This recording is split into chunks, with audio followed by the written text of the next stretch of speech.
నమస్కారం. సుప్రభాతం ఆఫీషియల్ ఛానల్‌కి స్వాగతం.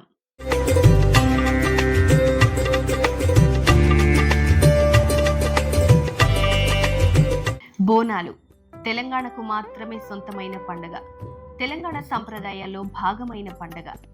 ఆషాఢం మాసం వచ్చిందంటే చాలు, రంగురంగుల చీరల్లో సంప్రదాయబద్ధంగా నెత్తిన బోనాలు మోసే స్త్రీలు, భక్తి పారవస్యంలో తేలుతూ శివసత్తుల పూనకాలు, కొరడాతో కొట్టుకుంటూ ఆడే పోతురాజు ఆటలు, నెలంతా ఏ అమ్మవారి దేవాలయంలో చూసినా ఇవే కనిపిస్తాయి. బోనం అంటే భోజనం అనే అర్థం.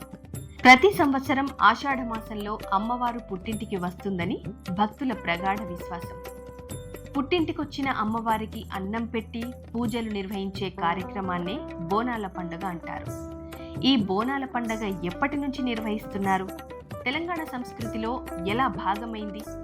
బోనాల పండగ విశిష్టతతో పాటు ఈ పండగ వెనుక ఉన్న చరిత్రను కూడా ఓసారి చూద్దాం.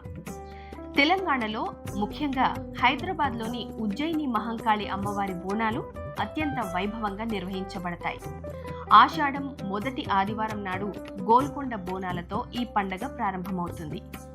మొదటి వారం గోల్కొండ బోనాలతో పాటు ఉజ్జయిని మహంకాళి అమ్మవారి బోనాలు నిర్వహిస్తారు.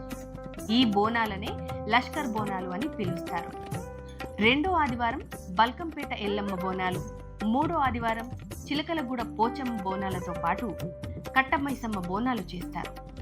పాతబస్తీలోని సింహవాహిని అమ్మవారి బోనాలు అత్యంత ఘనంగా నిర్వహిస్తారు. దీన్నే లాల్ దర్వాజా బోనాలు అని కూడా పిలుస్తారు. హరిబౌలిలోని అక్కన్న మాదన్న ఆలయం, షాలిబండలోని ముత్యాలమ్మ ఆలయం, ఇలా హైదరాబాద్లోని చాలా అమ్మవారి దేవాలయాల్లో బోనాల పండుగ ఘనంగా నిర్వహిస్తారు. ఆషాఢ మాసం చివరి రోజున మళ్లీ గోల్కొండలో ఎల్లమ్మ ఆలయంలో జరిగే ముగింపు పూజలతో ఈ మహోత్సవానికి సమాప్తి పలుకుతారు. దేవతలకు సమర్పించే నైవేద్యాలలో ఒకటే ఈ బోనం. మట్టి లేదా ఇత్తడి కుండలలో పాలు, బెల్లంతో అన్నం వండుతారు. ఆ బోనాన్ని వేప, పసుపు, సింధూరంతో అలంకరిస్తారు. వెలిగించిన దీపాన్ని బోనంపై ఉంచి ఆ బోనాన్ని నెత్తిన పెట్టుకుని ఇంటి వద్ద నుంచి అమ్మవారి దేవాలయం దాకా డప్పు చప్పుళ్లతో, నృత్యాలతో ఊరేగింపుగా తీసుకెళ్లి భక్తితో అమ్మవారికి సమర్పిస్తారు. బోనాలు మోసే ఆడవారిని ఆ సమయంలో అమ్మవారు ఆవహిస్తారని, వాళ్ళు స్వయంగా అమ్మవారి రూపాలుగా మారిపోతారని భక్తుల విశ్వాసం. కొంతమంది స్త్రీలు అమ్మవారి భక్తి పారవస్యంలో మునిగిపోయి పూనకాలు ఊగటం అమ్మవారి దేవాలయాల వద్ద కనిపిస్తుంది. అమ్మవారు పూనిన శివశక్తులు ఈ ఆషాఢం నుంచి వచ్చే ఆషాఢం దాకా రాష్ట్ర భవిష్యత్తు ఎలా ఉందో చెప్తారు. దీన్నే రంగం అని పిలుస్తారు. ఉజ్జయిని మహంకాళి దేవాలయం వద్ద నిర్వహించే రంగం కార్యక్రమాన్ని చూసేందుకు ప్రజలు వేల సంఖ్యలో వస్తారు. సుమారు నెల రోజుల పాటు జరిగే ఈ బోనాల పండుగను చూసేందుకు, బోనాలు ఎత్తేందుకు లక్షల సంఖ్యలో భక్తులు హైదరాబాద్కు వస్తారు. హైదరాబాద్ బోనాల పండుగ వెనుక ఓ ఆసక్తికర చరిత్ర ఉంది. 1813లో హైదరాబాద్, సికింద్రాబాద్ జంట నగరాల్లో ప్లేగు వ్యాధి వ్యాపించి వేలాది మంది మరణించారట. మందు అంటూ లేని ప్లేగు వ్యాధిని ఎలా అరికట్టాలో, జనం ప్రాణాలు పోకుండా ఎలా ఆపాలో ఎవ్వరికీ అర్థం కాలేదు. తెలంగాణ ప్రాంతాన్ని బ్రిటిష్ వారు పరిపాలిస్తున్న కాలంలో బ్రిటిష్ వారి ప్రతినిధిగా ఈ ప్రాంతం పాలనా వ్యవహారాలు నురుటి అప్పయ్య అనే ఆయన చూసుకునేవారు.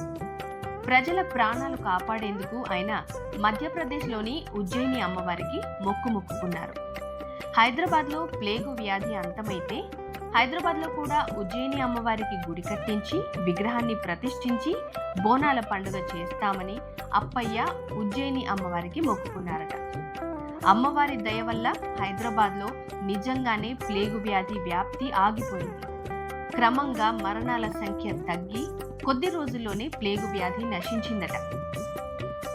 అమ్మవారి దయ వల్లనే ప్లేగు వ్యాధి ఆగిందని నమ్మిన భక్తులు అప్పటి నుంచి ప్రతి సంవత్సరం ఆషాఢ మాసంలో అమ్మవారి దేవాలయాల్లో బోనాలు నిర్వహిస్తూ వస్తున్నారు.